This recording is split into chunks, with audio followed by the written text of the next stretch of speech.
የእግዚአብሔር ወልድ ልደታት የምንላቸው ሁለት ልደት ነው ያለው። እግዚአብሔር በነገራችን ላይ ሁለት ልደት አለው። ወልድ እግዚአብሔር ኢየሱስ ክርስቶስ ማለት ነው። ቀዳማዊ ልደቱ ከአብ ነው የተወለደው፣ ያለ እናት ማለት ነው። ያለ እናት አባት ብቻ ሲሆን አብ እንዲሁ እኮ እጹብ ነው። ወልድን ያለ እናት አካል ዘማካል ባህሪ ዘምባህሪ መቀዳደም ሳይኖርበት ወልድ ከአብ ተገኘ። አሁን ልብ በሉ። አሁን ወልድ ከአብ መቀዳደም ሳይኖርበት ተገኘ ብለን ስንናገር አባት ሳይኖረው ወለደው ስንል እንዴት አባት ሳይኖረው ይላል ሰው። አንተ ሞኝ ተፈጥሮን አትመለከትም? አዳም እኮ እናት ሳትኖረው ሚስት ሳትኖረው ነው እኮ ሔዋንን ያስገኛት። ከአባት ሳይገኝ አባት ሆኖ እንደገና ደግሞ ሴትን አስገኛት ከጎኑ ማለት ነው።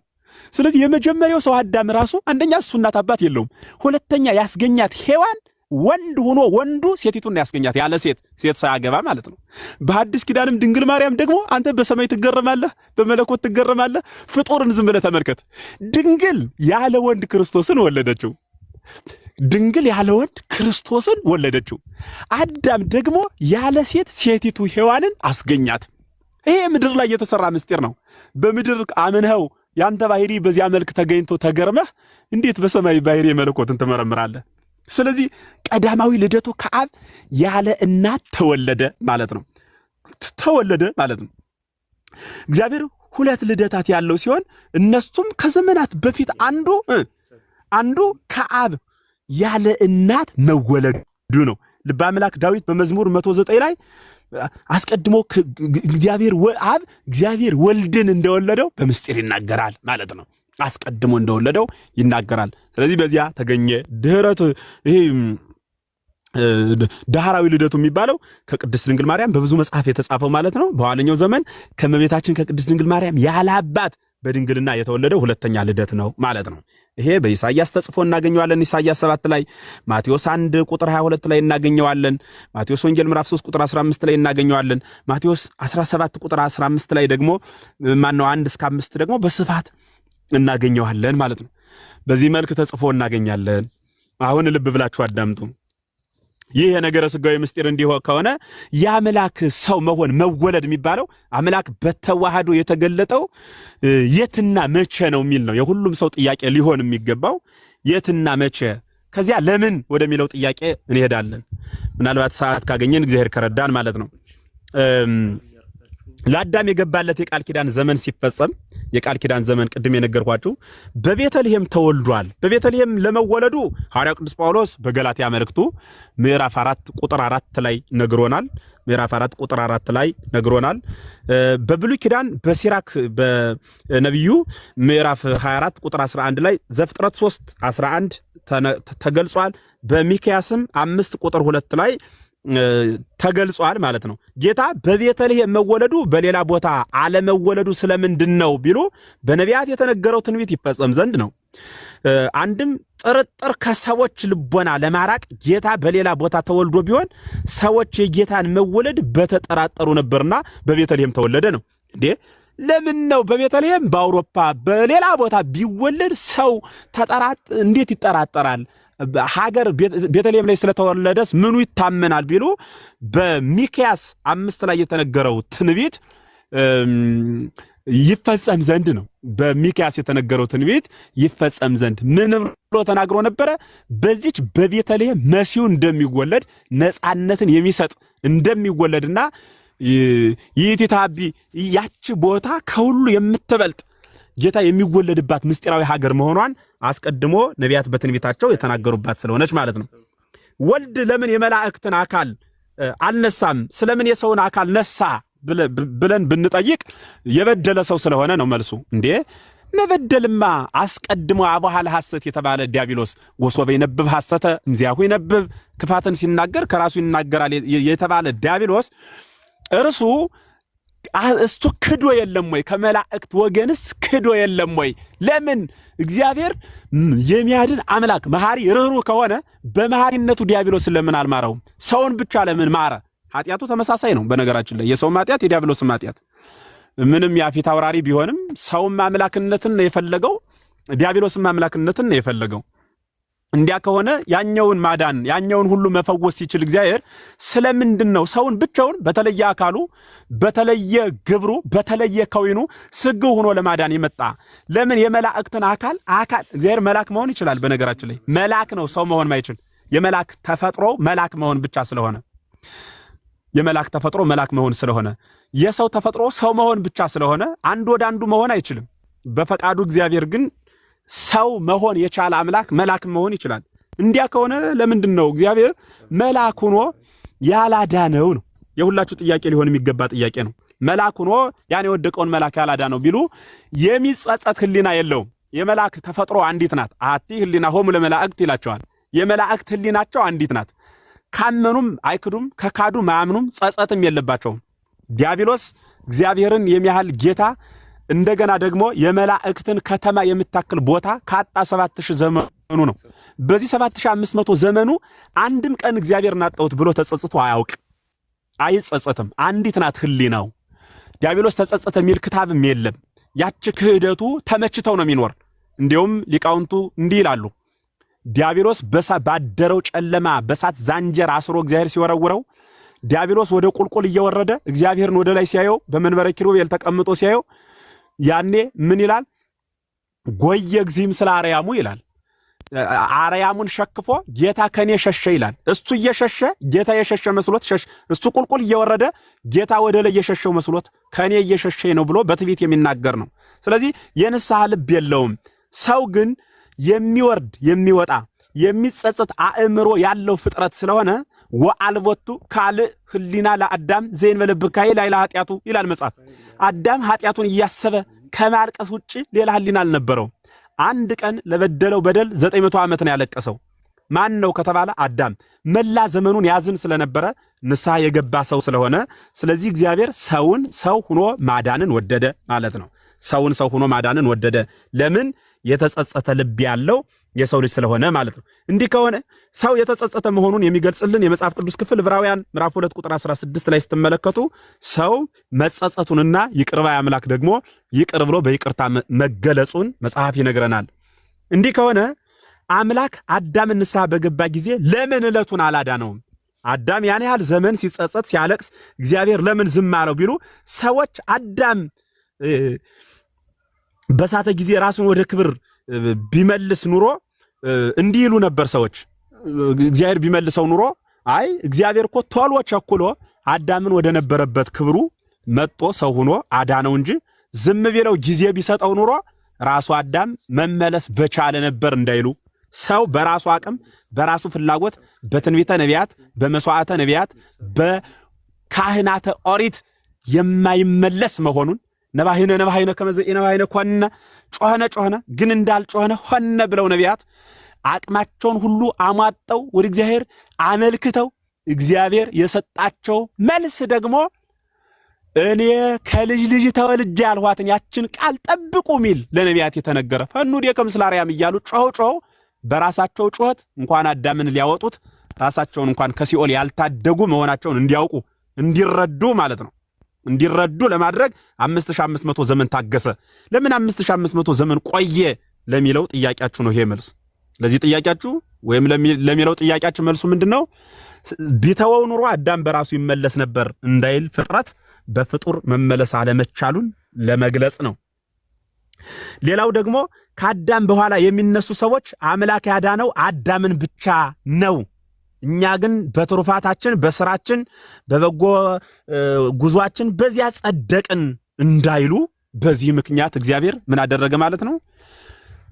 እግዚአብሔር ምን አደረገ ማለት ነው? አዳምን ብቻ አዳነ ይሉ ነበር። በዚያ ዘመን ቶሎ አዳምን ቢመልሰው አዳም ሳተ፣ እግዚአብሔር ወዲያው አዳነው። እኛ ግን በትሩፋታችን በራሳችን ስራ በራሳችን ጉዞ ጸደቅን እንዳይል ፍጥረት በዚህ ምክንያት 5500 ዘመን ይጠበቅ ዘንድ የሰው ልጅ ግድ ሆነ ማለት ነው።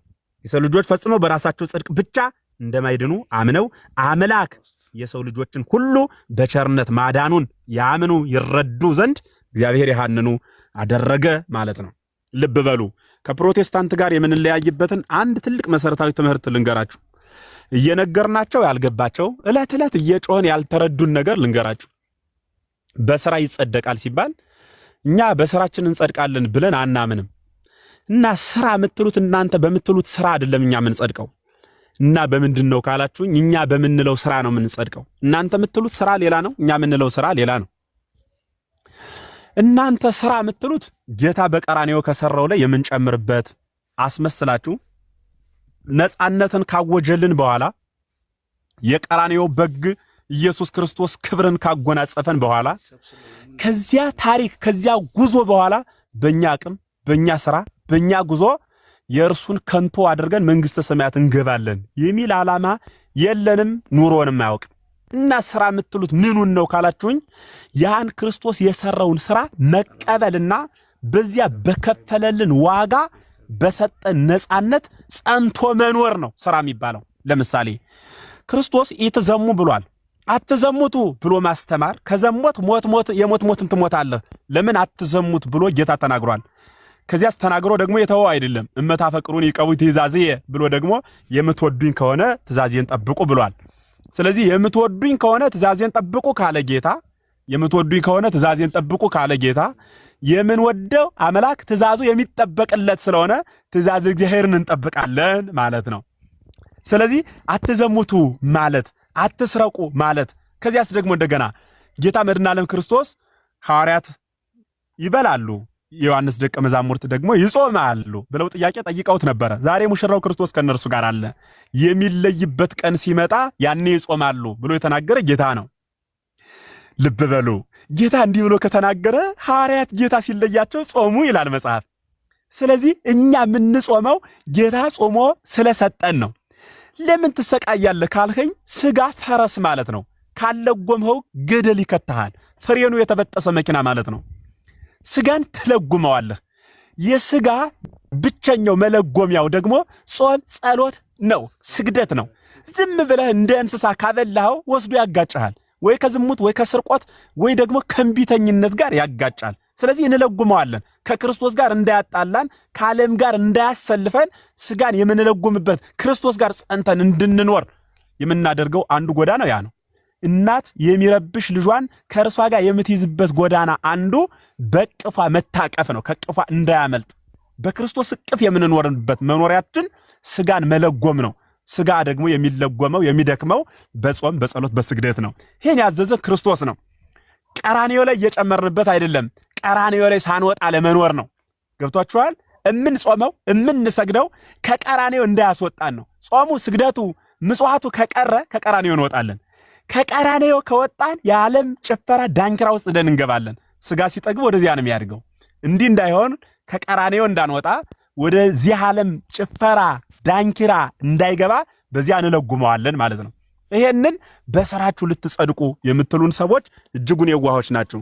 ይልቁን ወደ እውነተኛዋ ቤት ኑና ያን የሚፋልል በፈቀደው የሚሮጥ ልጓም የሌለውን ስጋ በቤተ ክርስቲያኗ ልጓም እንድታስሩ እንመክራችኋለን ማለት ነው። እንመክራችኋለን። ስለዚህ በጥቅሉ ምን ማለት ነው? ምን እያልኳችሁ ነው? የሰው ልጆች ማዳኑን እናምናለን። በክርስቶስ ስግው መሆን፣ በክርስቶስ ትንሣኤ፣ በቀራንዮ ሥራ ፍጹም መርገም የተነሳልን መሆናችንን እናምናለን። ዳግም ወደ ባርነት እንዳንያዝ ግን በነገራችን ላይ ወደ ነበረ ክብራችን መለሰን አልን እንጂ ሕሊናችን ለወጠው አላልንም። ገብቷችኋል? ወደ ቀደመ ክብራችን እና ያን የወደቀብንን የዕዳ ደብዳቤ ቀደደልን ነው እንጂ ያልነ። አሁንም ያ የዕዳ ደብዳቤ ለመጻፍ ማንም ሰው እግዚአብሔር አልገደበንም፣ ነጻ ፈቃዳችንም አልቀማንም። አዳም የበደለውን በደል ዛሬም መስራት ይችላል ሁሉም ሰው። አዳም አንዲት ዕፅ ብቻ ናት ትእዛዟ፣ ቆርጥሞ በልቷታል። ለእኛ ግን ብዙ ዕፅ ተሰጥቶናል። አሁንም እየቆረጠምን እንበላቸዋለን። አዳም አንዲት ዕፅ ናት አትብላ ነው። እኛን ግን ብዙ ዕፅ ነው የተሰጠን። አትስረቅ አንድ ዕፅ ነው። አትዘሙት ሌላኛው ዕፅ ነው። በሐሰት አትመስክር ሌላኛው ዕፅ ነው። ወደ ጠንቋይ ቤት አትሂድ ሌላኛው ዕፅ ነው። እኒህን ሁሉ ቀርጥፈን ነው የምንበላቸው። አዳም አንድ ተሰጠው በላ፣ በዚያ ወደቀ። እኛም ብዙ የተሰጡ ዕፆች አሉን። እኛን ባለመጠበቃችን ከእግዚአብሔር ቤት እንወጣ ዘንድ እንገደዳለን። እንዲያ እንዳይሆን በዚያ እንድንጸና በቸርነቱ እግዚአብሔር ይርዳን።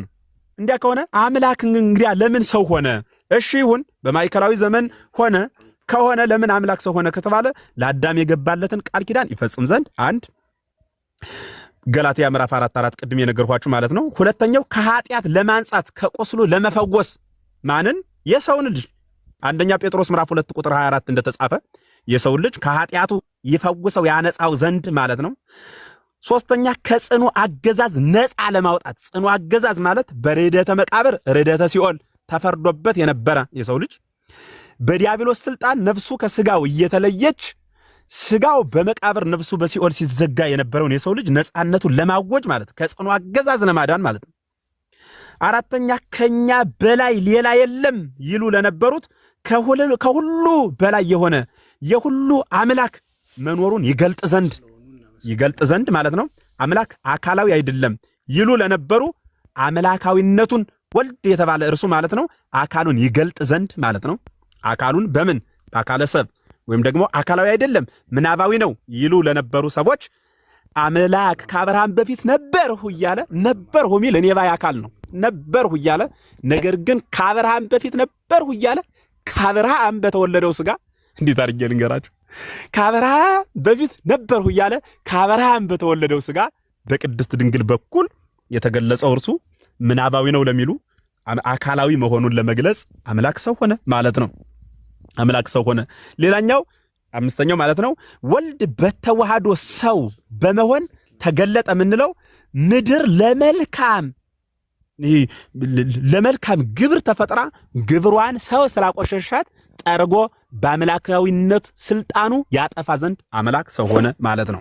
ሁሌ ብናገረው ማይሰለቸኝ ሁሌ ባስተምረው የማልጠግበውን ቃል ልንገራችሁ። አምላክ ለምን ሰው ሆነ?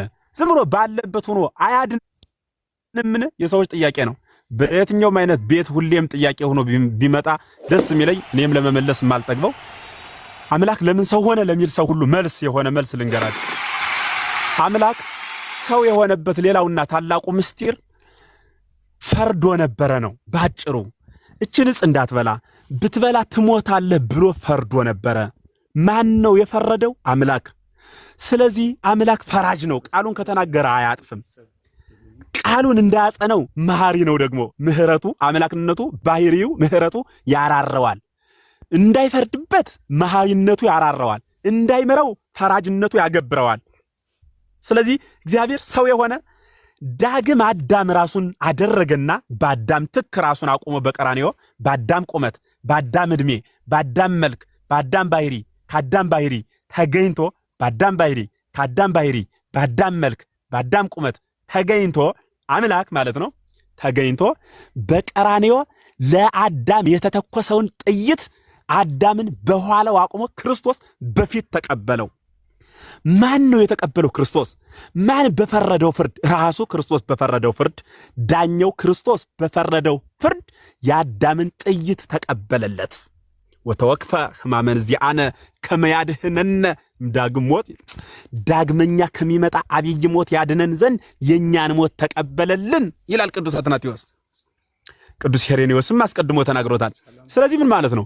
ሞታችንን ተሸከመና ልክ አዳምን ዳግማዊ አዳም ነው የሆነው። በነገራችን ላይ ራስ ቅሉ አዳም ከተፈጠረበት ምድር ወደኛ አልደረሰንም እንዳይል ዓለም የዓለም እምብርት ማዕከለ ምድር ከሆነችው እስራኤል ማለት በነገራችን ላይ ማዕከለ ምድር ነው።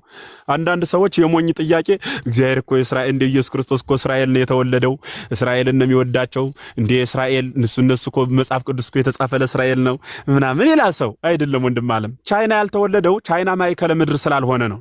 ኢትዮጵያ ያልተወለደው ኢትዮጵያ ማዕከለ ምድር ስላልሆነች ነው። ኬንያ፣ ጅቡቲ ወዘተ አንታርክቲካ ሌላም ፈለጋችሁትን ጥሩ በምታውቁት ሀገር ያልተወለደው ማዕከለ ምድር ስላልሆነ ነው። እስራኤል ግን በዓለም ታሪክም ጎግል አድርግ፣ ምናልባት ሳይንስ ዋሽቶ ካልሆነ በየትኛውም አይነት የመጽሐፍ ቅዱስ ጥናት የምሁራን የታሪክ ስብስብ አከማችተ ተመልከት። ማዕከለ ምድር የምትባለው እስራኤል ናት።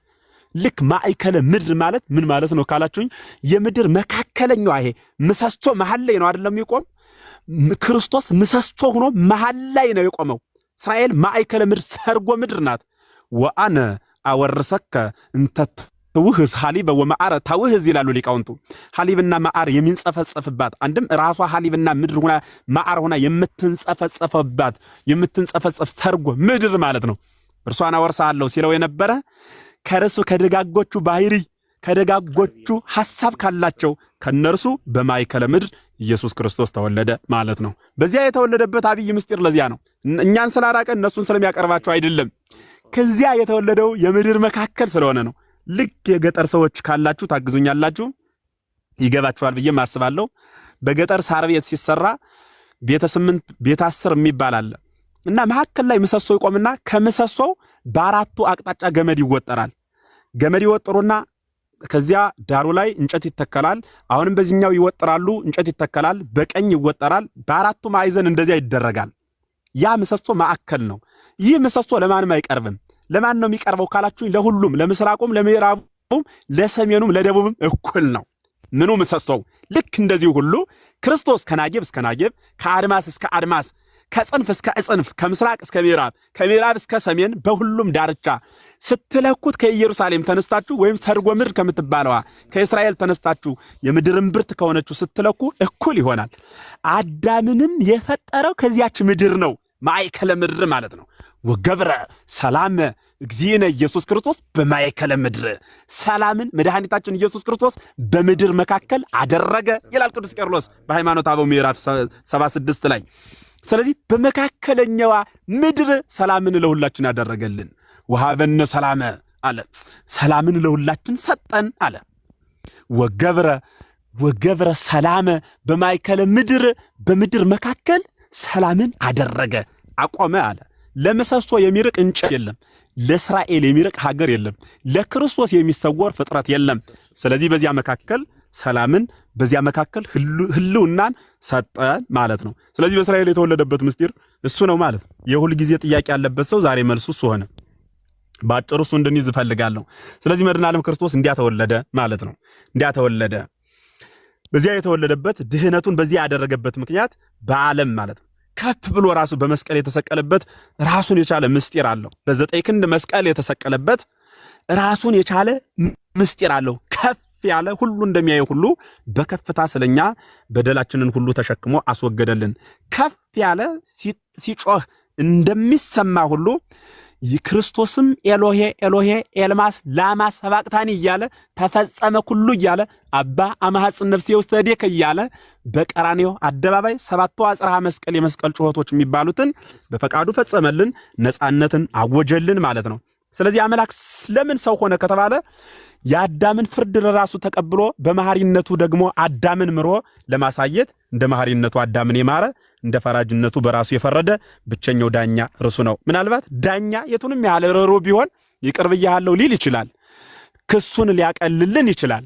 ፍርዱን እንደ እውነተኝነቱ ፈርዶ እንዲሁ ሌላ ምስጢር ልንገራችሁ። እኛም ሀገር ፍርድ ቤት አለ አይደል? እኛም ሀገር ፍርድ ቤት አለ። አንድ ፍርድ ቤት ፍርዱን ፈርዶ እውነተኛ የሚባለው ማለት ነው 15 ዓመት ፈርጀብሃለሁ ቢል አንድ ፍርድ ቤት ከፈረደ በኋላ መልሶ ሰውየው ቢያሳዝነው ምን ያደርጋል ብላችሁ ታስባላችሁ? መልሱልኝ እስኪ በእውነት እናንተም ጻፉ፣ ተናገሩ። ምን ያደርጋል ብላችሁ ታስባላችሁ? አንድ ርኅሩህ የሆነ ፍርድ ቤት የሆነ ሰው ትልቅ ወንጀል ሰርቶ ቢመጣ 15 ዓመት ፈርጀብሃለሁ ቢለው በኋላ ደግሞ ሰውየው ቢያሳዝነው ምን ያደርግለታል ብላችሁ ታስባላችሁ? ምን ያደርግለታል ብላችሁ ታስባላችሁ? ፍርዱን ያነሳለታል። በጣም ጥሩ የርኅሩህነት መገለጫ ፍርዱን ያቀልለታል። ትክክል ነው። ግን ፍርዱን ቢያነሳለት ቢቀንስለት ትክክል ነው። ሰውየው ይቅር ሊለው ይችላል። ጥሩ ነው። ፍርዱ ግን 15 ዓመት ያስፈርዳል። 15 ዓመት ያስፈርዳል ፍርዱ። ልብ በሉ እንዳትዘነጉት። ፍርዱ 15 ዓመት ትክክል ነው፣ ያስፈርዳል።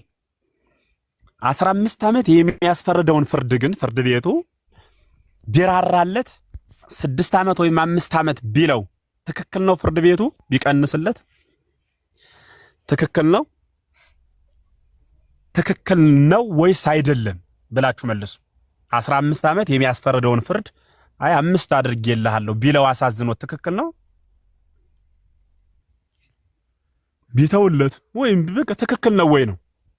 ትክክል ነው። በጣም ግሩም። ትክክል ነው ወይ? አይደለም። ምክንያቱም ትክክል ሊሆን አይችልም። ለምንድን ነው ትክክል የማይሆነው? ፍርዱ እኮ 15 ዓመት ያስፈርዳል። የሰራው ወንጀል 15 ዓመት ያስፈርድበታል እኮ። ስለዚህ ቢያቀልለት ትክክል አይደለም ማለት ነው። ቢመራው ልክ አይደለም እያልኳችሁ ነው። ፍርዱን ቢያጸነውስ መሐሪ ነው ይባላል? ፍርዱን ቢያጸነው መሐሪ ነው ይባላል? ፍርዱ በዚያው እንዳለ ቢቀጥል ፈርጀብሃለሁ መቼም አላነሳልህ ቢለው 15 ዓመቷን ትጨርሳታለህ ቢለው መሐሪ ነው ይባላል ይባላል? አንድ ዳኛ ይባላል አይባልም? እና ምንድነው ማድረግ ያለበት ይሄ ሰውዬ? ትክክለኛ ነው የሚባለው የዳኛ ምን ሲያደርግ ነው ካላችሁኝ፣ ፍርዱን ፈርዶ እንደ ፍርዱ ፈራጅ እንደመሆኑ መጠን 15 ዓመቱን መልቀቅ የለበትም። መሐሪ እንደመሆኑ መጠን በፈረደበት ሰውዬ ቦታ እሱ ሊገባ ይገባል። በፈረደበት ቦታ እሱ ሊገባ ይገባል። የእግዚአብሔር ምሕረቱ ልባችሁ ድረስ እንዲሰማችሁ የምፈልገው የአዳምን የሞት ሞት አላነሳለትም ቃሉ ስለማይቀየር። እና ምን አደረገ ካላችሁኝ የአዳምን ሞት ሞተለት። ቃሉ ስለማይቀየር ፍርዱን በራሱ ፈረደ። መሐሪ ነው ለዘላለም ብለን ልባችን ውስጥ ምሕረቱ እንዲገባ ደግሞ አዳምን ማረው። ተመልከቱ፣ ተከሳሹን ማረው፣ ፍርዱን ግን ሳይቀየር በራሱ ፈረደው። ይህ ብቸኛው ዳኛ ኢየሱስ ክርስቶስ በፍጡር ተደርጎ አያውቅ። ፍጡር አንዱን ቢያደርግ አንዱን ቢያቀል ቃሉን ይቀይራል፣ የሚገባውን ሳይሰጥ ይቀራል።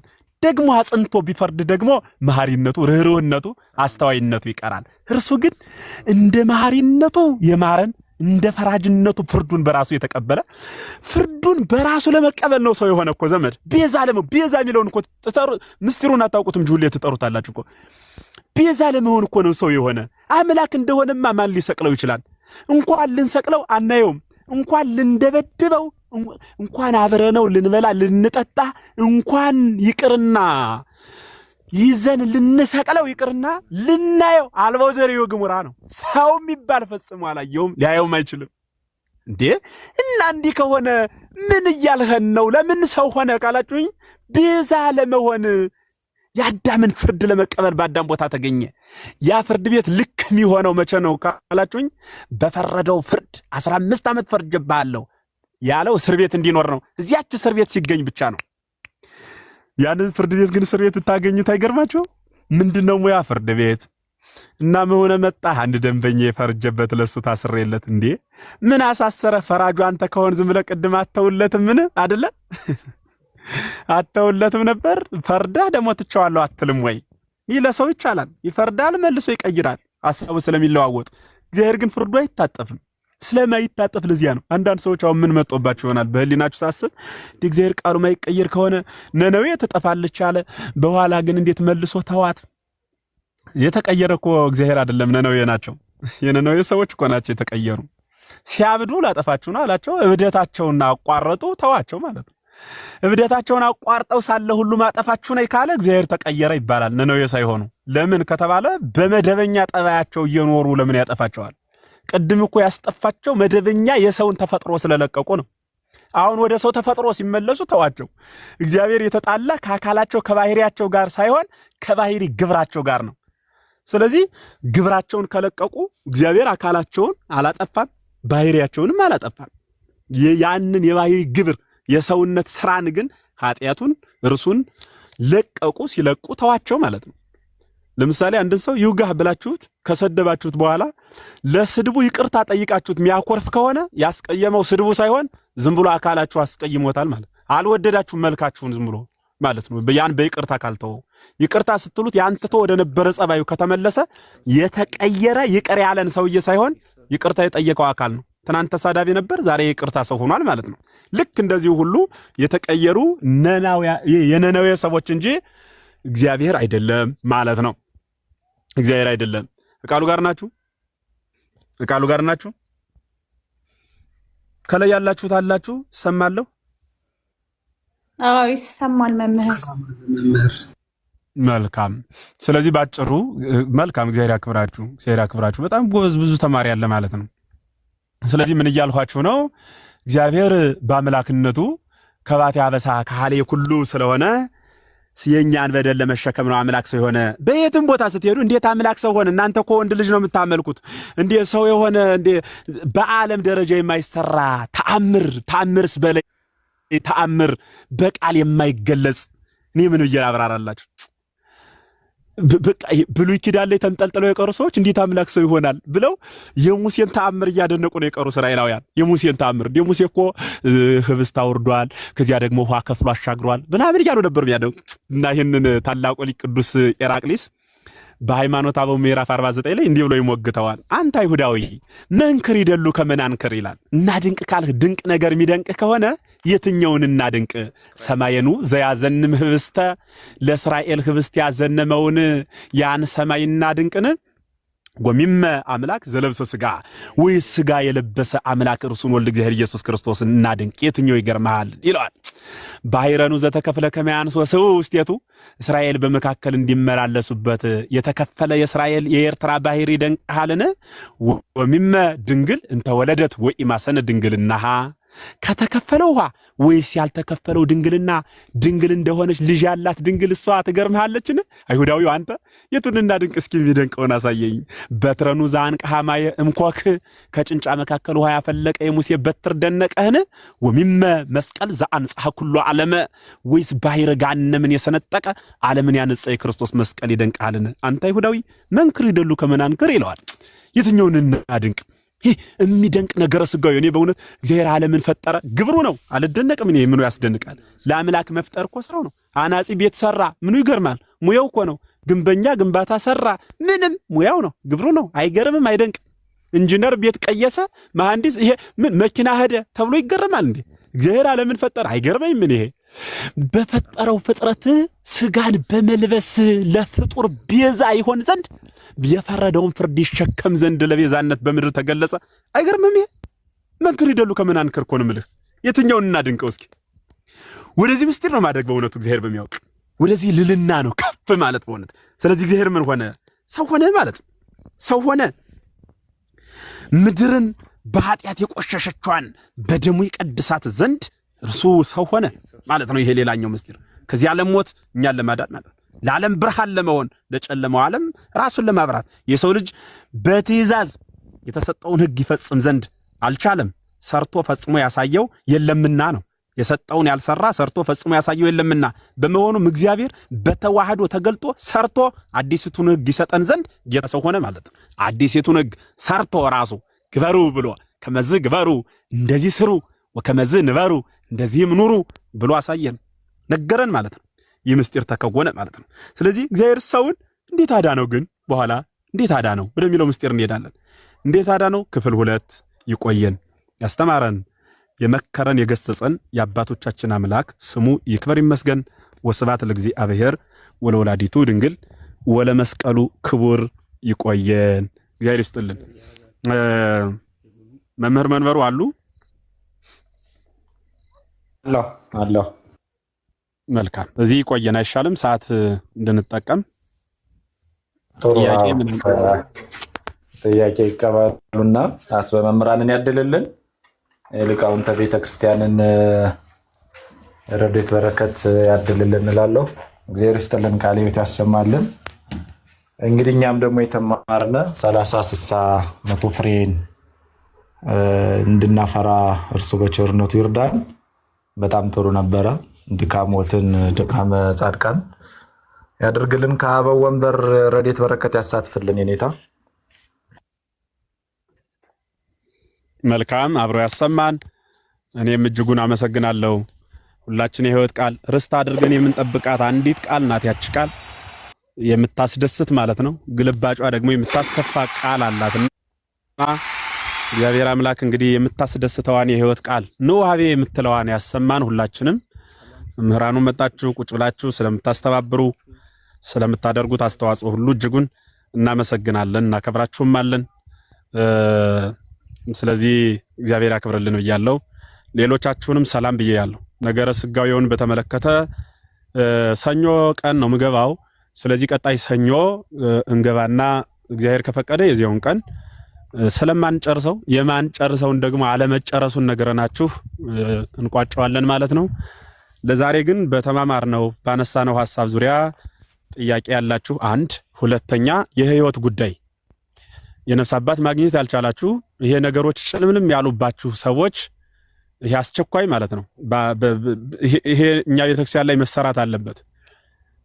ዓለሙ እንኳን በልጦን ሐኪም ቤት መደበኛ ታካሚዎች የሕክምና ቦታ አለ፣ ማንም ሰው በወረፋ የሚገለገልበት። በሌላ በኩል ደግሞ አክሲደንት የሚባል አለ። ያዳጋ ጊዜ እንደሮጠ ገብቶ የሚታከምበት ማለት ነው። እና ሰዎች ግራ ስትጋቡ ዓለም ሲያስጨንቃችሁ መጣችሁ አማክሩን። ይሄንን ሐሳብ ያመጣሁበት ምክንያት አንዳንድ ሰዎች በወቅቱ በጣም ሲበሳጩ መምህራንን አግኝተው ባለመቀዝቀዛቸው ልክ ቻርጀር በመብራት ላይ ተቸርጆ የመብራቱ ፓወር በጨመረ ጊዜ ባለቤቱ ከጎኑ ባለመኖሩ ይፈነዳል። ባለቤቱ ከጎኑ ቢኖር ይነቅለዋል፣ ስልኩም ቻርጀሩም ከመቃጠል ይድናል።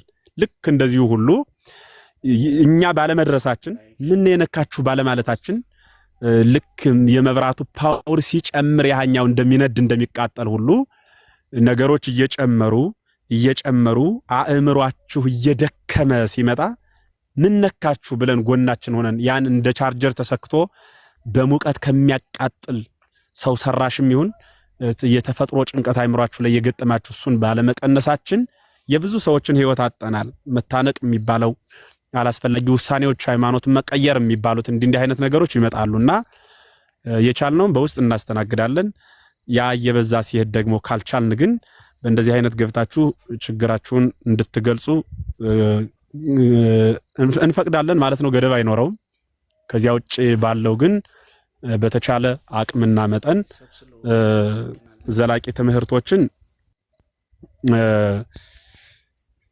በታቦተ ኖህ ወይም እዚህ የሚተዋወቅ የምታስተዋውቁ ሰዎች የቅዱሳን አምላክ ዘመናችሁን ይባርክ። እጅጉን እናመሰግናችኋለን። በዚህ ሚዲያ ታቦተ ኖህ ወይም መምህር ኤፍሬም በሚባለው ሚዲያ በኩል ሰርች አድርጋችሁ ገብታችሁ ሚዲያውን ተወዳጁት። ዘላቂና ተከታታይ ትምህርት እንሰጥበታለን። ለአሁኑ ግን በዚህ በቲክታኩ ያልሁትን የዛሬውን ትምህርትና እንደ አክሲደንት አስቸኳይ የሆነ ጉዳይ ያላችሁ ሰዎች እንድታማክሩን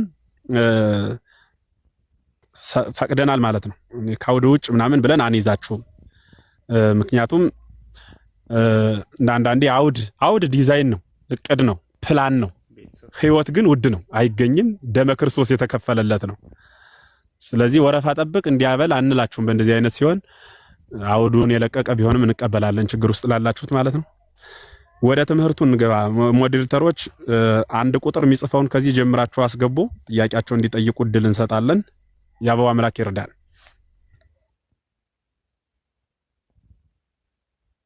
መጀመሪያ ላይ ያሉት ይጠይቁና ከዛ እነሱ እየለቀቁ ቢገቡ አይሻልም?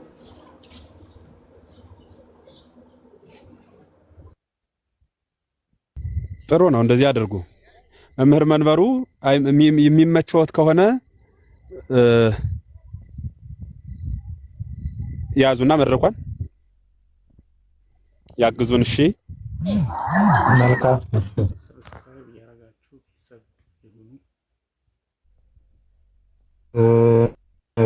እሺ፣ ካስፈለገ እንትን ማነው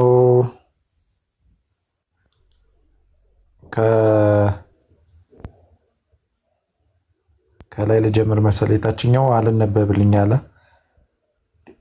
ቴዲ ሰላም ጤና ይስጥልን። የድንግልሽ እግዚአብሔር ቃልትን ቃለ በረከትን ያሰማልን፣ በእድሜ ቤትን ይጠብቅልን። ቆንጆ ትምህርት መምህር በዩቲዩብ በጣም ደስ ብሎናል።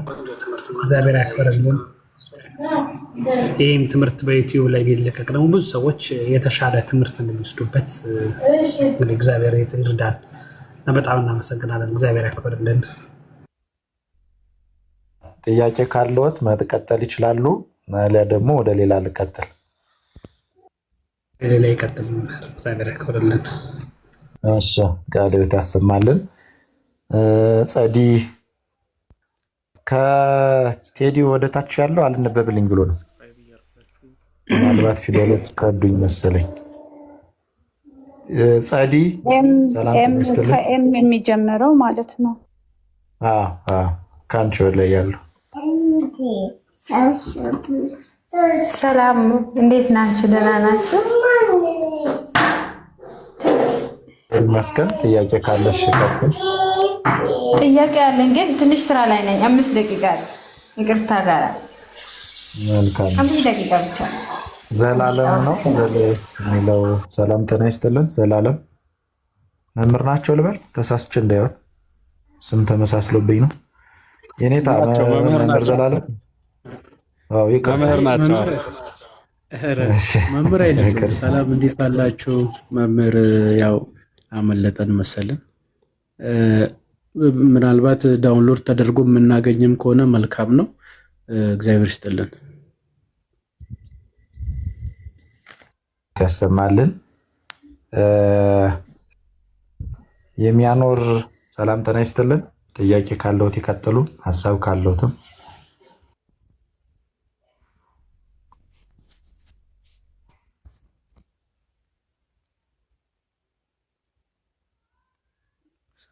አልተመቻቸው መሰለኝ። ጸዲ ነች ጥያቄ ያላት። ከዛ ደግሞ ኤም የሚለው ኤም ሰላም ጤና ይስጥልን። ስሙን ወይ ወደኛ ወይ እኛ ወደ እናንተ አላደግንም መሰለኝ። ሰላም ጤና ይስጥልን። ሁላችሁም መምህራን እግዚአብሔር ያክብርልኝ። በመጀመሪያ ያው ከተማርኩት ብዙ ነገር ስላገኘው ፈጣሪንም አመሰግናለሁ። እናንተ ላይ አድሮ ያስተማረን ፈጣሪን እጅጉን አመሰግናለሁ። ያው ጥያቄ በውስጥ ለመምህር ኤፍሬም ጽፌያለሁ። አሁን ትንሽ አይመቸኝም፣ አናግራቸዋለሁ በውስጥ አሁን ካለው ያሰማልን። እሺ ቴዲ አዲስ የገባ ሰላም ጤና ይስጥልን። እንደምን አሉ? ጥያቄ ካለዎት ወይም ሀሳብ ካለዎት ይቀጥሉ።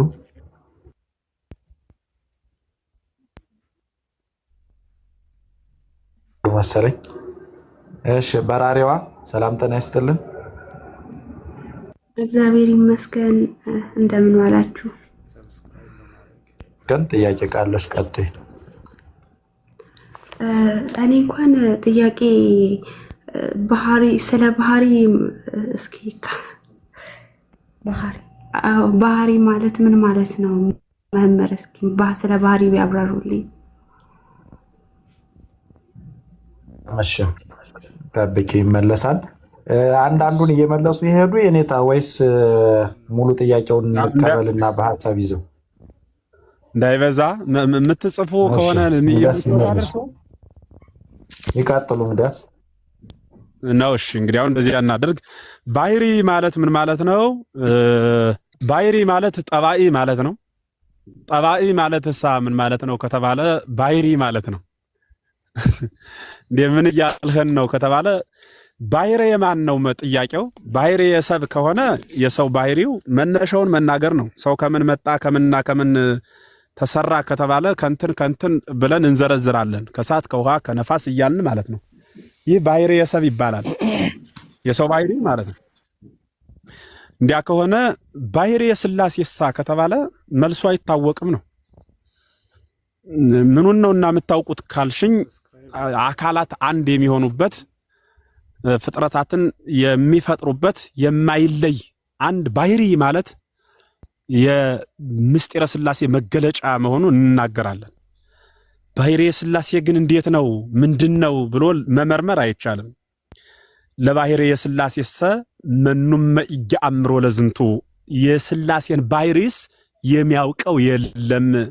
ዘእንበለ ዚአሁ ራሱ እግዚአብሔር ያውቀዋል እንጂ ዘእንበለ እግዚአብሔር መኑም ይጅነብብ ኩሎ የሐስስ ዝንቱ ወሎቱሰ አልቦ ዘይተሐሰሶ ባህሪ የሥላሴ ባህሪ እግዚአብሔር የሚባለው እርሱ ሁሉን ይመረምራል። እርሱን ግን ማንም አይመረምረውም፣ የማይመረመር ነውና።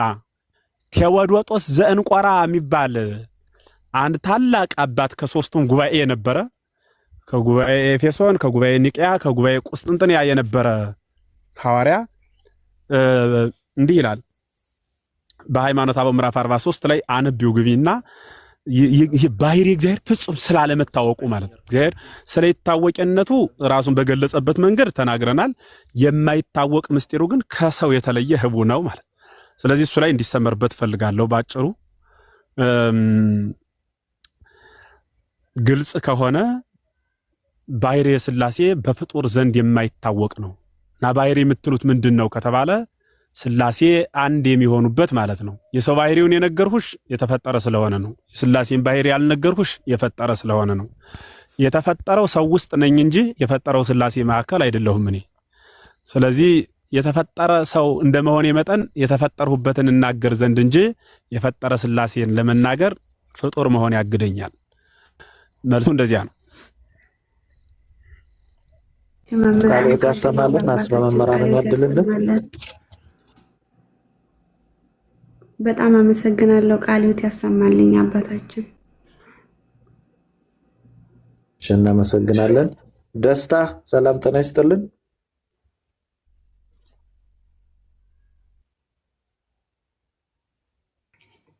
ጥያቄ ወይም ሀሳብ ካለሽ ቀጥይ። እሺ ጥያቄ ነው ያለኝ። ጥያቄ ደግሞ ዮሐንስ 20:28 ላይ አምላኬና ምናምን ሲል እሱ ምን ማለት ነው? አምላኬና ጌታዬ ሲል ክርስቶስ እሱን አብራሩ።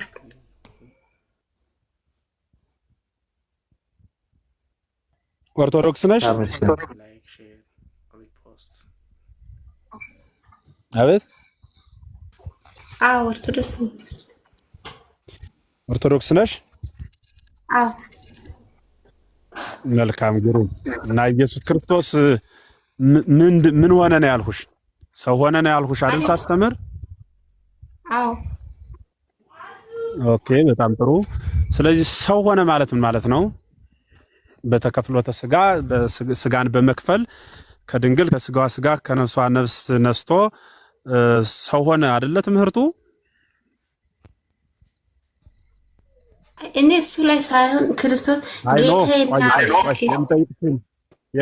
የምጠይቅሽን መልሽ። እሺ ምን መመለስ እንዳለብኝ ማውቅ እኔ ነኝ። መመልሰውን አትንገሪኝ። እሺ ሰው ሆነ ነው አይደል ያልሁሽ? አይደል? ይሰማል? ወጣች አለች። ሚውት አንሽናም ጠይቅሽ መልሽልኝ። እሺ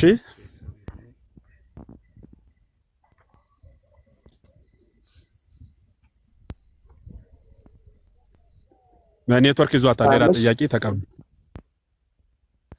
ኔትወርክ መሰለኝ። እስክትመለስ ጠብቋት። ሌላ ጥያቄ ተቀበሉ።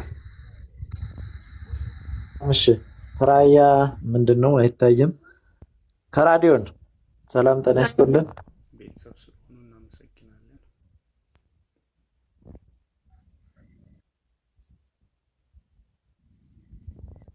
አቤት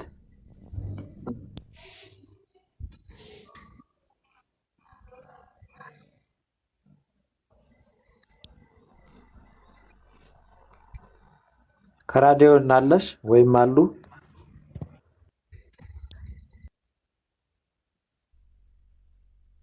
ያስጠልልኝ።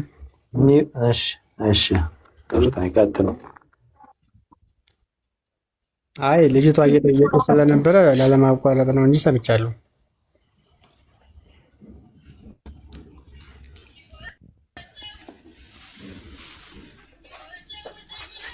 ቀጥይ ጠይቂ። ሰብስክራይብ እያደረጋችሁ ቤተሰብ ይሁኑ።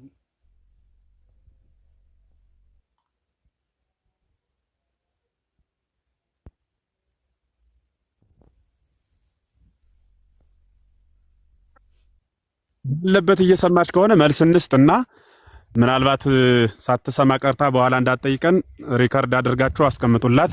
ወልደ እግዚአብሔር ኢየሱስ ክርስቶስ ወደ አምላኬ ወደ አምላካችሁ የሚል ቃልም ተናግሯል። ወደ አባቴ ወደ አባታችሁ የሚል ቃልም ተናግሯል።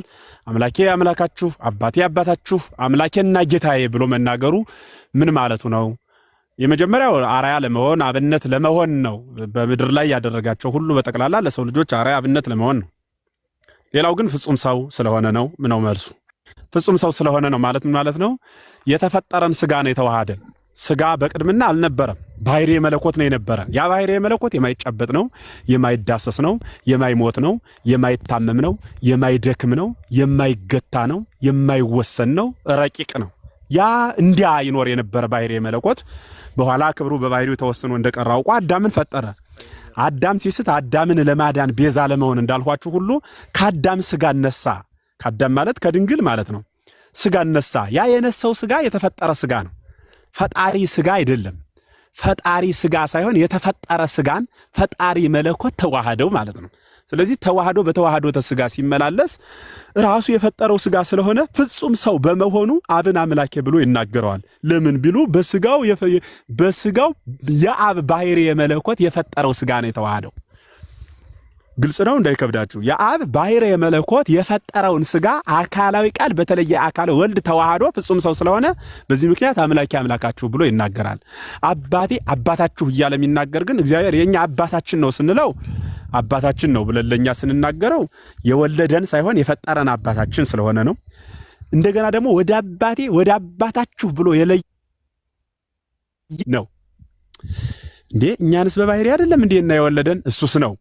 እና በባሕርይ ማለት ምን ማለት ነው ከተባለ አካል ዘማካል ባሕርይ ዘምባሕርይ የወለደበት የእርሱ ምስጢር ስለሚለይ ከኛ አካል ዘማካል ባሕርይ ዘምባሕርይ ስለወለደው በእድሜ ስለማይበልጠው በመለኮት ትክክል ስለሆነ በዚህ ምክንያት ወደ አምላኬ ወደ አምላካችሁ ወደ አባቴ ወደ አባታችሁ ብሎ ለይቶ ይናገራል ማለት ነው።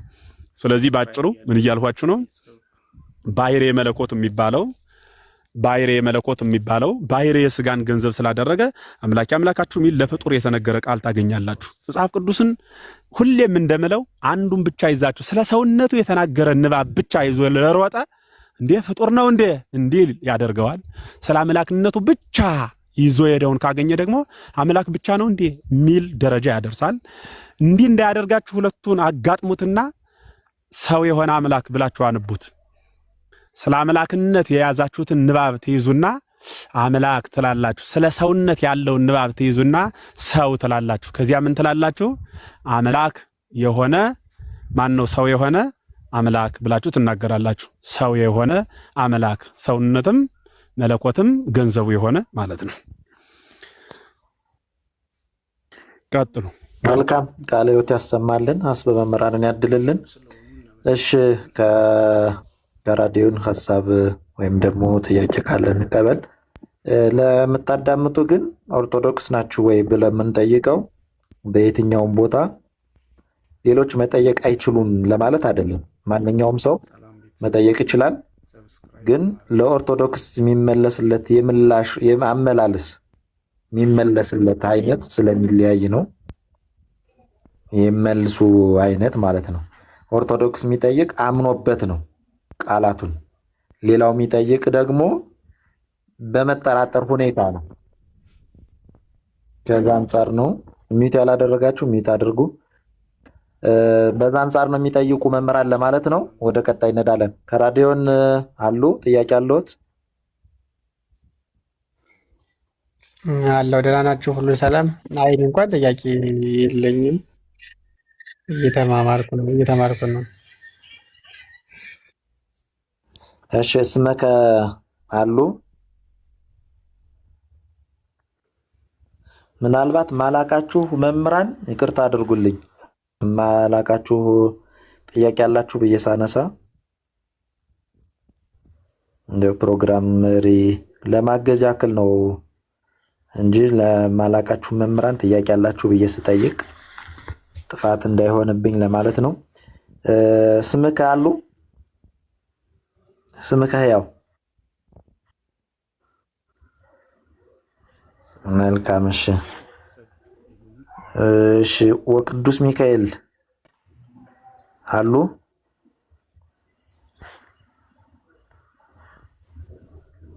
እሺ ዱዱ ነው? ዱዱ መሰለኝ የሚለው ዱዱ አሉ?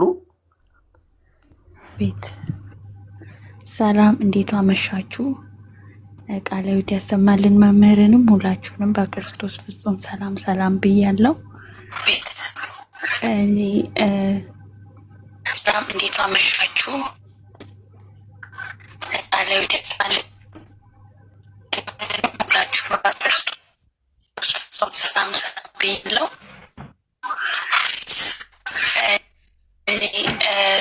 ገባ ነው። እስኪ ድምጽ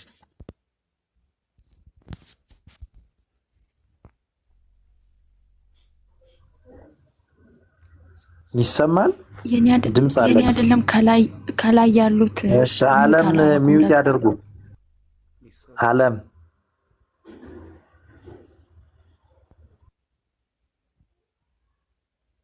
ዱዱ ይቀጥሉ። እሺ ድምጤ ይሰማል ግን? አዎ ይሰማል። ጥያቄውትን ይቅርታ ኦርቶዶክስ ነዎት? አዎ ኦርቶዶክስ ነኝ። ኧረ አንቺ በለኝ ችግር። መልካም እሺ ቀጥይ። ኦርቶዶክስ ነሽ? አይ ይህን ጥቅሱ ትንሽ ስለተመሳሰለብኝ ነው። መልካም ጥያቄሽን ቀጥይ። እኔ ጥያቄ ክርስቶስ በስጋ ሲገለጽ በስጋ ውስን ነበር ወይ? በመለኮት ሳይሆን በስጋ ውስን ነበር ወይ? አሁን ደግሞ በከበረ ስጋ እንዳለ ነው የምናውቀው በሰማይ እና አሁንስ በስጋ ውስን ነው ወይ? ጥያቄ በስጋ ነው በመለኮት ሳይሆን ማለት ነው።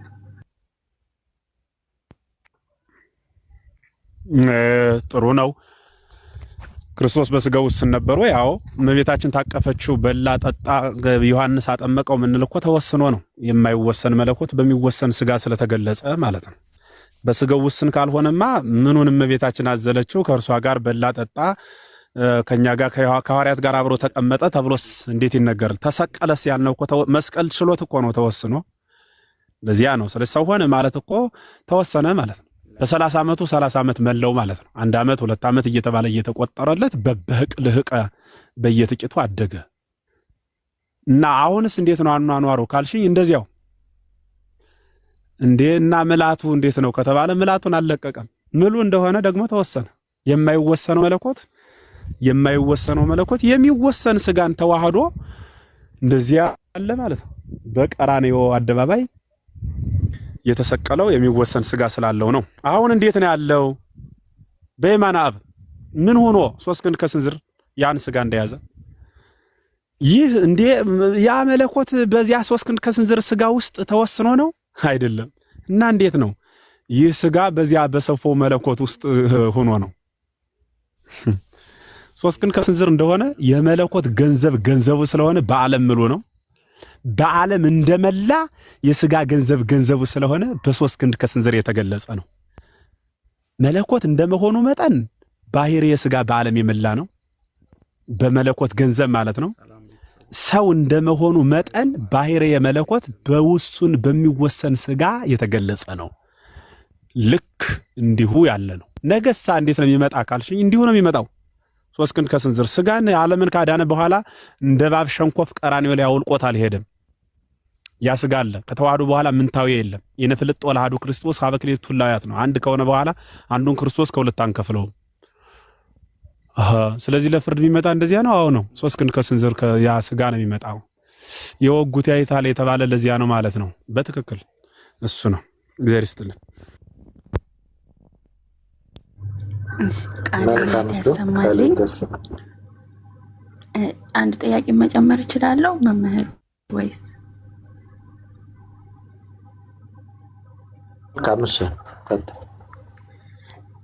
እሺ በስጋ ወራት ምልጃን አቅርቧል እንላለን እንዴ?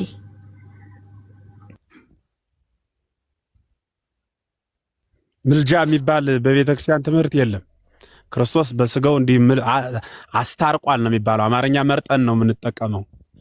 ማስታረቅና ምልጃ ምንድነው ልዩነቱ ካልሽ፣ ምልጃ ለማኝነት ነው። የሌለው ሆኖ ካለው መለመን ነው ምልጃ የሚባለው። ማስታረቅ የሚባለው ግን መካከለኛ መሆን ማለት ነው። ለሊሁ ካህን ሰዋኢ ነው። ካህን ሆኖ መስዋዕቱን የሰወው ሊቀ ካህኑ እሱ ነው። ወለሊሁ መስዋዕት ተሰዋኢ ነው። ዓለም የሚታረቅበት ሰውና እግዚአብሔር የሚታረቅበትን መስዋዕት ራሱ ነው መስዋዕት ሆኖ የተሰዋው። ተወካፊ መስዋዕትም ራሱ ነው መስዋዕቱን የሚቀበለው። አስታራቂ ነው፣ ታራቂ ነው፣ መታረቂያ ነው። አስታራቂ ነው አልነው ሰውና እግዚአብሔርን አስታርቋል፣ ወይም ሰውን ከራሱ ጋር አስታርቋል ማለት ነው።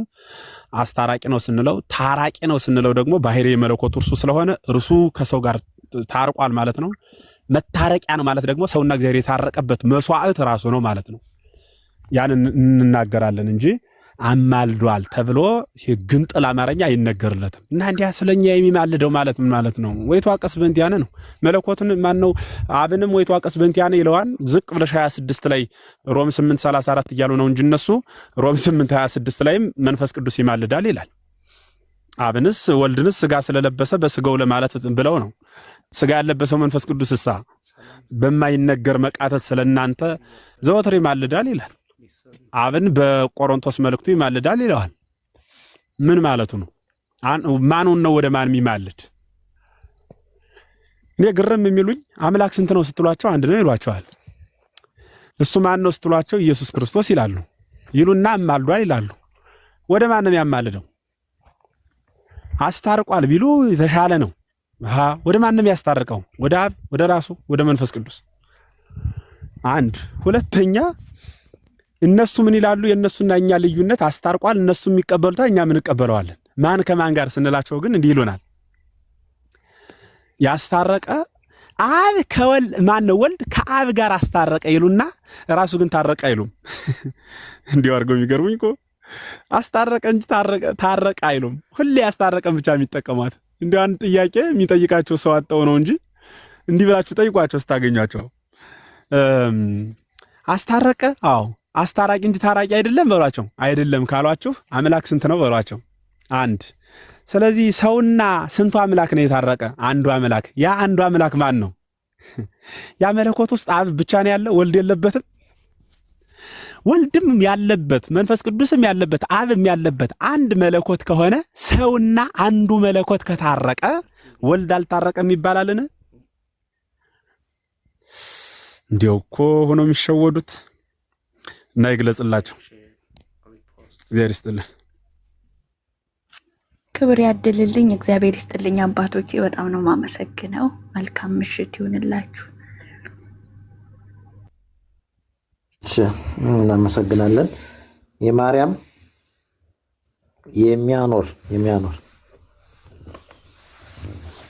የሚያኖር የሉም። መልካምሽ ማህሌት ያሬድ እንዴት አሉ? ሰላም አላችሁ? እንዴት ናችሁ? እንዴት ሰነበታችሁ? የኔታ መንበሩ ሁላችሁንም ሰላም ብያለሁ። መስገን ሰላም ብለናል ሁላችሁም። እሺ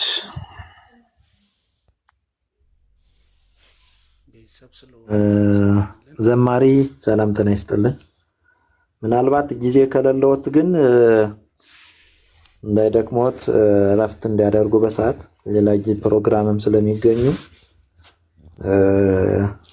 ጊዜው እንዳናስረዝመው አንዳንድ ፕሮግራም መሪ ሰላም ብያለሁ። እንኳን ደህና መጣችሁ። አይ ግድ የለም እስከ 4 ሰዓት ስለሆነ እቅዳችን ሰዓቷ እስክትደርስ እንወያይ ዘንድ ፈቃደኛ ነኝ። ሰዓቱ ሲደርስ ደግሞ እንግዲህ እሱ እንደወደደ እናደርጋለን። አይ እኔም ሰዓቱን ስላላወቅኩ ነው ይቅርታ። እሺ ዘማሪ ሰላም ጤና ይስጥልን። ጤና ይስጥልን። ይፍቱን ይባርኩን አባቶቻችን። ካህናት ሲመጡ ይፈታሉ። እኛ ወንጌል ላይ ነን። ቀጥሉ። እሺ ሁላችሁንም ሰላም ብያለሁ አባቶች መምህራን።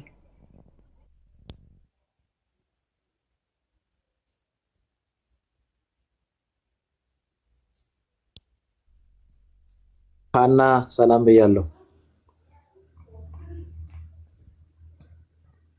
ሀና ይሰማል? ወንተ ጥያቄሽ ይሰማል? እንዴት አብሻችሁ? ለቱም ያለ መምህራናት ወንድሞች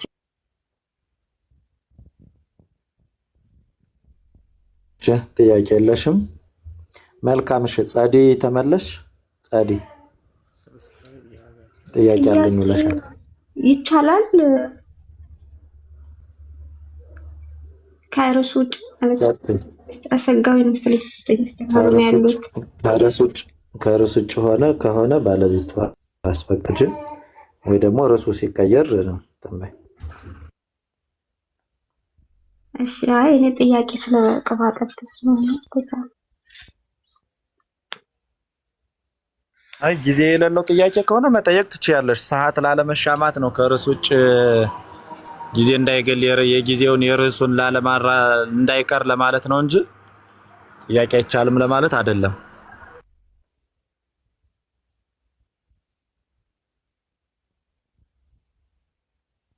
እሺ ከተፈቀደልኝ እሺ ርዕስ እንዳላስቀይር ብዬ ነው እዚህ ከአጀንዳ እንዳልወጣ ለመጠየቅ ብዬ ነው።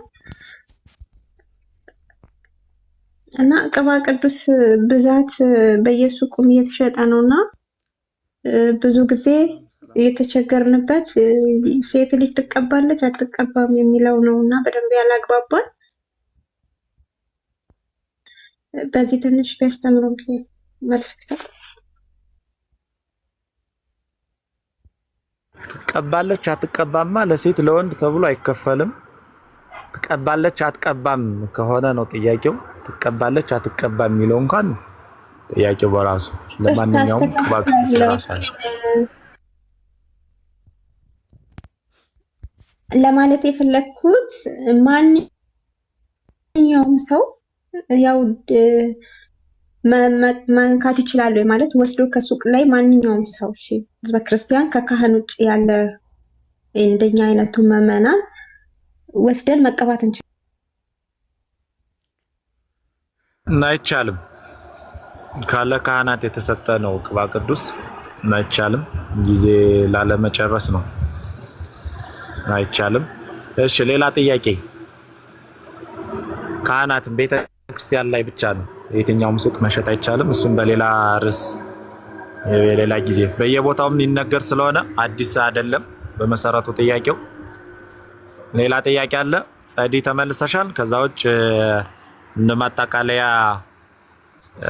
ንግግር አድርገው ለመዝጋት የተወሰነ ደቂቃ ስለሚያስፈልግ እኔ ወደ ባለቤቱ ልመልስ።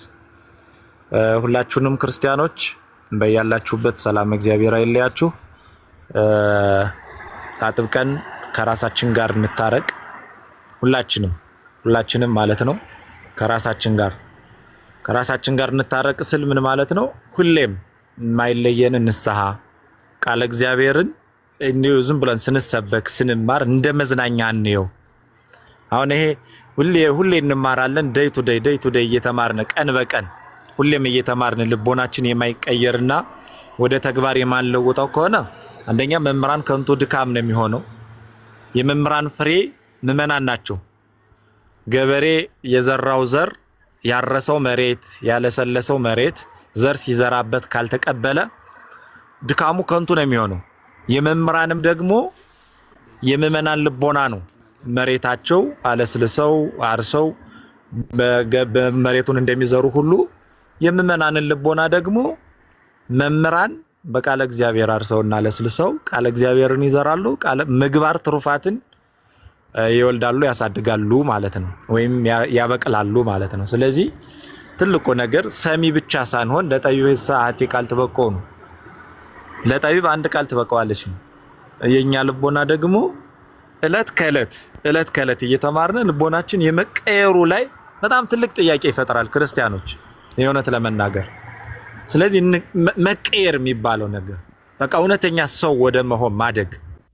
ሁሌም መምህራን የሚደክሙ ይኸው ከአንድ ሰዓት በላይ ተምረናል፣ ግን ወደ ተግባር ካልቀየር ነው ትርጉም አልባ ነው የሚሆነው። ስለዚህ መሬት የወረደ ሰው መሆን፣ መሬት ላይ ያለ ክርስቲያን በቃ ክርስቲያን ማለት ደግሞ የሚዋደድ የሚፋቀር አንድነት፣ በአንድነት እጅ ለእጅ ተያይዞ የመከራን ችግርና የመከራን ጨለማ ኃጢአትን እየተሻገረ እግዚአብሔርን ማጣት ወደ እግዚአብሔር ማግኘት እየቀየረ በእግዚአብሔር ማግኘት እየቀየረ ምን ማድረግ ነው? ወደ መልካሟ ተስፋ ወደምናደርጋት መንግስተ ሰማያት እጅ ለእጅ የበረታው የደከመውን እያበረታ የሰነፈውን እየቀሰቀሰ ወደ ገነት መንግስተ ሰማያት መሄድ ነው። ከዛ ውጭ ግን እኔ አንዱን ስተች አንዱ እኔን ሲተች እንደዚህ ከሆነ ጊዜያችንን ብቻ መጨረስ ነውና የሚሆነው። ሁላችንም ክርስቲያኖች የተማርነውን ወደ ንስሐ ተሎውኑ ዛሬ በቃ ፍሬ ላፍራ ብለን ወደ ንስሐ ፍሬ እንድናድግ የተማርነውን ለፍሬ ይበልልን፣ የሰማነውን ከልቦናችን ያውልልን፣ ያሳድርልን፣ አስበ መምህራንን ያድልልን፣ ከሊቃውንት አባቶች ወንበር ዘርግተው ካስተማሩበት መምህራን ረድኤት በረከት ያሳትፍልን፣ በእድሜ በጸጋ ይጠብቅልን። የኔታ እግዚአብሔር ይስጥልን። ይቀጥሉ። ወደ እርሶ ልመልሰው። በእውነቱ መምህር መንበሩ እግዚአብሔር በሚያውቅ በዚህ በሚዲያው ዓለም ብዙ ነገር አትረፊበታለሁ እና በጣም እወደዋለሁ ሚዲያውን። እግዚአብሔር ምስክሬ ነው። ስለምን ቢሉ ሐዋርያት ወዳጅ የሚያፈሩት በእግራቸው ተጉዘው ነው። ለዚያውም ወዳጅስ ብዙ አላፈሩም። አልፎ አልፎ እስከ ሞት የጸኑ ወዳጅ ቢኖሯቸውም ይበልጥ ግን ጠላት ነበር ለማፍራት ከሀገር ወደ ሀገር የሚሄዱትና ያፈሯቸው ጠላቶቻቸው ናቸው። የገደሏቸውም እስራኤል ላይ ያለፉት ጥቂቶች ናቸው።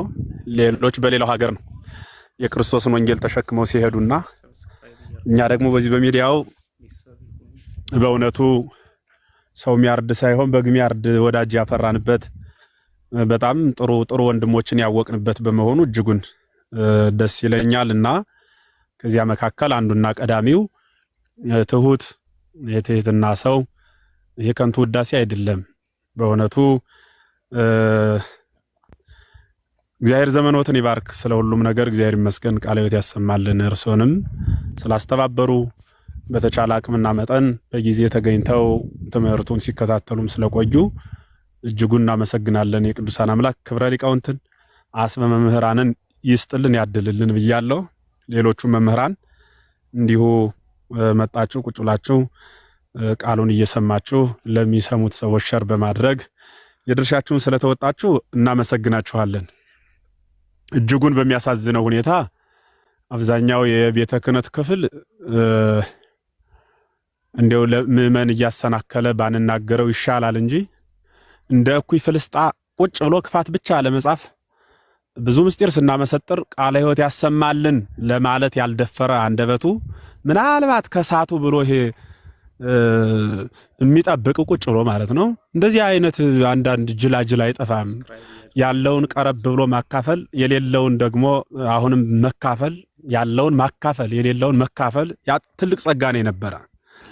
ከዚያ ይልቅ ይሄ ይወርቅ ይሆን ብሎ ተቀምጦ መጠበቅ ይዋንበር ከቅፍተለ ወልደ ከሚል አለ ዳዊት 49 ላይ በመዝሙሩ መሰናክል አኖረህ የእናት ልጅ ይወርቃል ብለህ ትጠብቀዋለህ ዘንተ ገቢረ ካርመም ኩለከ ይሄንን ስታደርግ እኔ ዝም አልሁህ አደመተከኖ ኃጢአት ይላል። ኃጢአት ጣፈጠችን ዛለፍከኑ ወቁም ቅድመ ገጽከ ይላል። እዚያ ቁጭ ላይ ሰውን ለመበደል በመጠበቃት ግን እኔ ፈርድሃለሁ ማለት ነውና አሁን አንድ ስህተት እዚህ ብናስቀምጥ በሰከንድ ውስጥ ያችን ለማውጣት የሚቀመጥ ከኛው ቤት ከኛው ወንድሞች አይጠፋም። እንዲህ አይነት ጥሩ ነገር ስንናገር ግን በርቱ ቃለ ሕይወት ያሰማልን የሚል ነገር አናይምና ይሄ ወንድምነት በዚህ ልክ መግለጽና በተቻለ አቅምና መጠን ቀረብ ብሎ እንዲሁ መረዳዳት በጣም ይሄን መመን ለማሻገር እጅጉን ይጠቅማልና ሁሉንም መምህራን ቀና ልብ ያላችሁን እናመሰግናችሁን ወዳችሁማለን። የከፋ ልብ ኑሮት ደግሞ እንዳልሁት በዚህ ልክ የሚራመድ የሚጠበብ ካለ ለተጥባበ ነገር ለከይሰ ጠቢባን ሙንቱ ምንም ብንለው ማይሰማ ይሄ መዝሙር ስንት ላይ ነው? 76 ነው። ወከመ አርዌ ምድር ጽምምት እዘኒሃ እንተ ኢትሰም ቃለ ዘይሬቅ የሚላታለች። እቺ አርዌ ምድር እባብ በነገራችን ላይ ያያል እንጂ አይሰማም። እባብ ሲረገም ጆሮው ወደ ራሱ ተስቦ ገብቷል እና እባብ መስማት አይችልም። አይኑ ግን የጆሮ ያክል ያገለግለዋል እና ልክ እንደዚያ ነው። እና እባብ ስትተኛ ጅራቷን ጠቅላ ለመንቃት ጆሮዋ ጎርጓዳ ስለሆነ ስለማይሰማ የጅራቷን ጫፍ ጎርጓዳ ውስጥ ከታ ነው የምተኛ እና ፀሐይ ሙቀት በሆነ ሰዓት ላይ ተኝታ ያ መርዟ በጅራቷ ስለሆነ ፈሶ ወደ ጆሮዋ ይገባል። እዚያ በዛው የራሷ መርዝ ይገላታል ማለት ነው። እና ክፋትን ይዞ የተቀመጠ ሰው እንደዚያ ነው ያቆየዋል ለሌላ ሰው ሌላውን ሰው ሊበቀልበት ብሎ በኋላ እንደ እባብ ጆሮ ከራሱ ጆሮ ላይ ሰክቶት ስለሆነ የሚተኛ ፈሶ ራሱን ያጠፋዋል ማለት እና እንደዚያ ከመሆኑ እግዚአብሔር ይጠብቀን ነው የምላችሁ ያለ እና ስለ ሁሉም ነገር እግዚአብሔር ይመስገን። ነገረ ስጋዬ እንደሆነ እንኳን አይገባኝም ብላችሁ ተስፋ አትቁረጡ። የሆነ ቀን ይገባናል። የሚገባን ግን የማይገባ መሆኑ ነው። በሰው ሕሊና በሰው አቅም የማይዳኝ መሆኑ ነው። እሱን ከተረዳን በራሱ በቂ ነው። እንደዚያ እንድንጓዝ የቅዱሳን አምላክ ሁላችን ይርዳን። ስለዚህ የሌላ ቀን ሰው ይበለን። ያስተማረን፣ የመከረን፣ የገሰጸን ስሙ ይክበር ይመስገን።